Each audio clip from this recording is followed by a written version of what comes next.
നമസ്കാരം.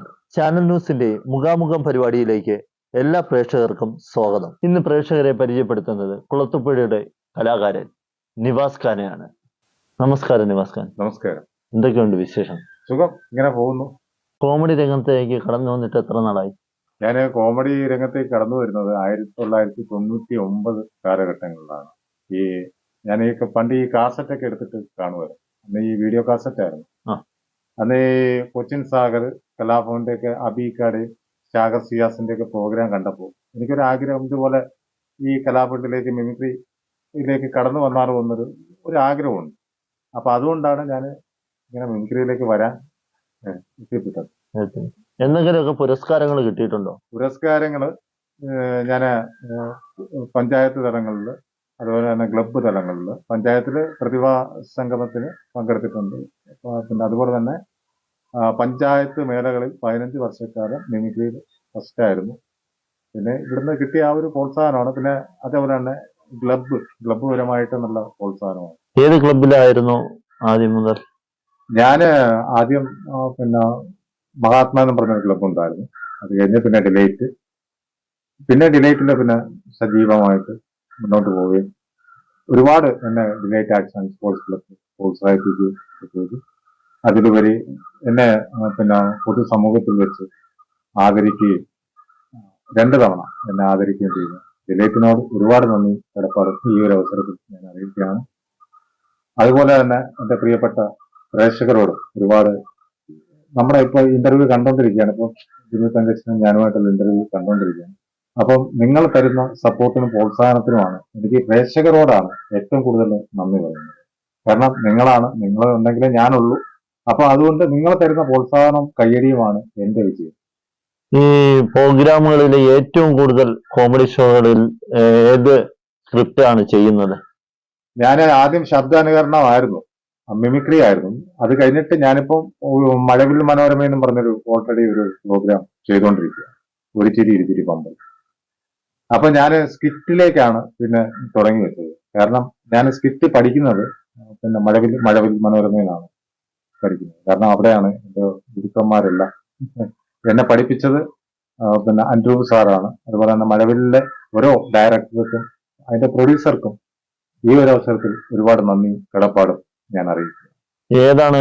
ഏത് സ്ക്രിപ്റ്റ് ആണ് കൂടുതലും പ്രേക്ഷകരിലേക്ക് എത്തിക്കുന്നത്? കഴിഞ്ഞ തവണ സനേഷ് പ്ലാത്താങ്കര, ഞാന് റെസ്റ്റോറന്റിലെ ഫുഡ് കഴിച്ചോണ്ടിരുന്നപ്പോൾ ഒരു കൊച്ചു കുട്ടി പോലും ഓടി വന്നിട്ട് മമ്മി സനേഷ് പ്ലാത്താങ്കര ഇരുന്ന് ആഹാരം കഴിക്കുന്നു എന്ന് പറഞ്ഞപ്പോ ആ പേര് തന്നെ അവിടെ ക്ലിക്കായി. കാരണം ആ ഒരു ഇപ്പൊ ആദ്യം ഞാൻ ചെയ്ത ശില്പിക്ക് നമ്മളിട്ട പേരാണ് ശില്പേ. ഇപ്പൊ പിന്നെ കോട്ടയം നസീർ വരെ എന്നെ കാണുമ്പോൾ ശില്പേ എന്നാ വിളിക്കും. കാരണം ആദ്യ സ്ക്രിപ്റ്റ്. പിന്നെ അത് കഴിഞ്ഞിട്ട് ഇപ്പൊ രണ്ടാമത് ചെയ്ത ഇതായിരുന്നു പിന്നെ സനേഷ് പ്ലാത്താങ്കര. ഏതൊക്കെ ചാനൽ വഴിയാണ് ഇപ്പം ഇതിലേക്ക് കയറി ആദ്യമായിട്ട് ഒരു സ്ക്രിപ്റ്റ് ചെയ്യുന്നത്? ആദ്യമായിട്ട് സ്ക്രിപ്റ്റിലൂടെ വരുന്ന ചാനൽ മഴവിൽ മനോരമയാണ്. മറ്റേ ഞാൻ ശബ്ദാനുകരണം ചെയ്യുന്നത് മറ്റ് ചാനലിലൂടെയാണ് വന്നതെങ്കിൽ ഇപ്പോൾ ഓൾറെഡി ഞാൻ ചെയ്യുന്ന മഴവിൽ മനോരമ. ആദ്യമായിട്ട് ഏത് ചാനലിലൂടെയാണ് കോമഡി അവതരിപ്പിക്കാൻ തുടങ്ങിയത്? അമൃത TV കോമഡി മസാല എന്നും പറഞ്ഞൊരു പ്രോഗ്രാം ഉണ്ടായിരുന്നു. അതില് ഫിറോസ് കരുനാഗപ്പള്ളി, അതുപോലെ തന്നെ അങ്ങനെ ഒരുപാട് നമ്മുടെ കുറെ സുഹൃത്തുക്കള് എനിക്ക് പ്രോത്സാഹനം തന്നായിരുന്നു. ഫിറോസ് വഴിയാണ് ഞാൻ അമൃതയിൽ എത്തുന്നത്.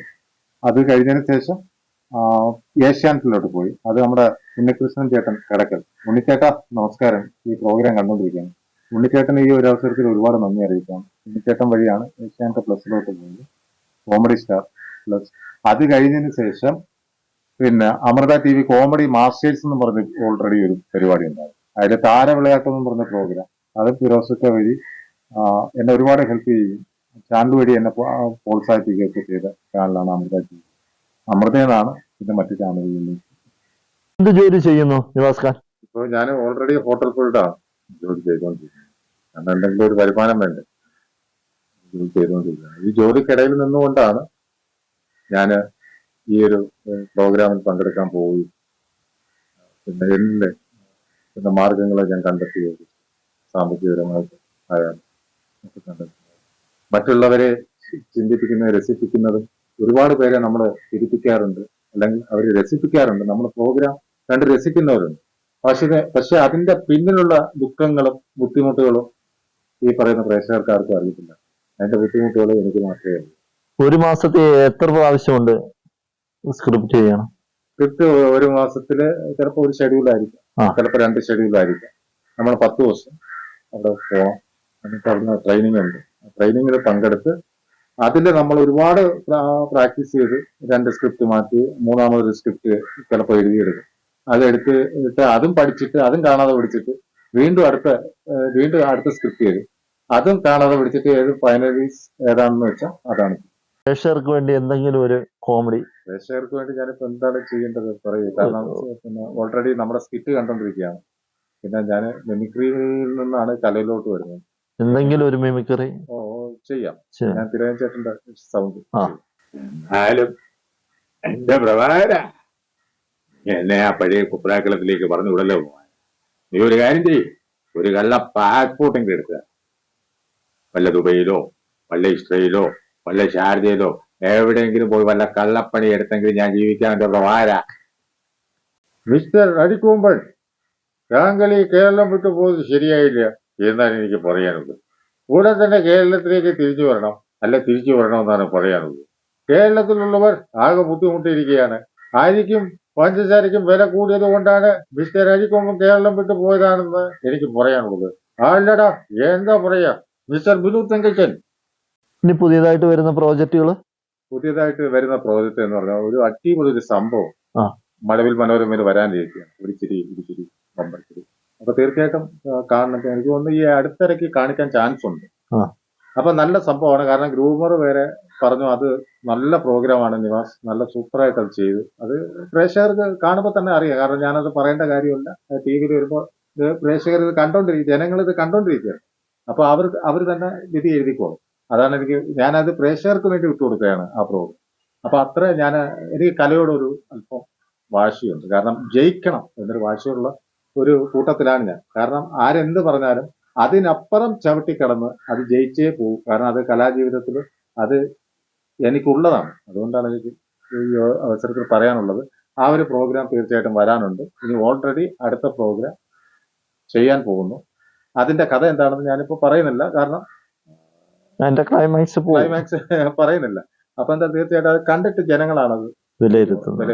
കാരണം ഞാനല്ല.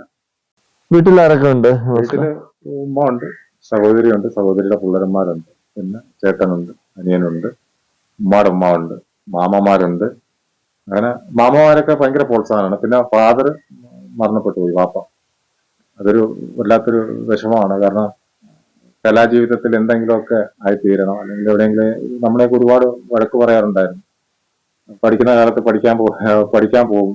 അങ്ങനെ കുറെ കാര്യങ്ങൾ വാപ്പ നമ്മളെ വഴക്ക് പറയുകയൊക്കെ ചെയ്ത്. പിന്നെ ഉമ്മയുടെ ഉമ്മയാണ് എന്നെ വളർത്തിയത് ഒരുപാട്. കാരണം അവർ ഒരുപാട് കഷ്ടപ്പെട്ടു നമ്മളെയൊക്കെ വളർത്തി ഇത്രയും വലുതാക്കാൻ ഒരുപാട് കഷ്ടപ്പെട്ടു. പക്ഷെ എനിക്ക് ചെയ്യാനുള്ളത്, കാരണം എന്റെ സമ്പാദ്യം എന്ന് പറയുന്നത് കലയാണ്. ആ കലയെ കഴിഞ്ഞൊന്നും എനിക്ക് ബോധമൊന്നുമില്ല. കാരണം അത് മാത്രമാണ്. കാരണം പ്രിയമുള്ള പ്രേക്ഷകരോട് എനിക്ക് പറയാനുള്ളത് കലയാണ് എന്റെ ജീവിതം. കാരണം ഒരുപാട് കഷ്ടപ്പാടുകളിൽ നിന്നുകൊണ്ടാണ് ഞാൻ ഇങ്ങനെ ഇതൊരു ടി വി നിങ്ങൾ കാണുന്ന പ്രേക്ഷകർ ഏറ്റെടുത്ത ടി വി ചാനലിലെ ഒരു പ്രോഗ്രാമിലൂടെ ടി വി കോമഡി ഷോകളിൽ വന്നതിന് ശേഷം ജനങ്ങൾ നിവാസ് ഖാനെ തിരിച്ചറിയുന്നുണ്ടോ? ജനങ്ങളെ തിരിച്ചറിയുന്നുണ്ടോ എന്ന് വെച്ചാൽ അതൊരു ഭയങ്കര ഒരു കോമഡിയാണ് കേട്ടോ. പ്രേക്ഷകരുടെ അടുത്ത് ഞാൻ പറയണമെന്ന് വെക്കുക. കാരണം ഇങ്ങനൊരു ചാനൽ ഉണ്ടെങ്കിൽ നമുക്ക് തീർച്ചയായിട്ടും തുറന്നു പറയാം. അപ്പൊ എല്ലാവരും അറിയുമല്ലോ.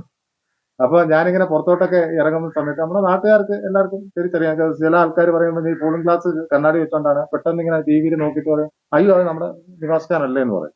എന്നിട്ട് ഒരുപാട് പേര് ഇങ്ങനെ രൂക്ഷമായിട്ട് നോക്കുന്നുണ്ട് അത് തന്നെയാണെന്ന്. കാരണം അതിനകത്തുള്ള മേക്ക് ഓവർ എന്ന് പറയുന്നത് ഭയങ്കരമാണ്. മടവിലിന്റെ മേക്ക് ഓവർ പറയാതിരിക്കുന്നതാണ്.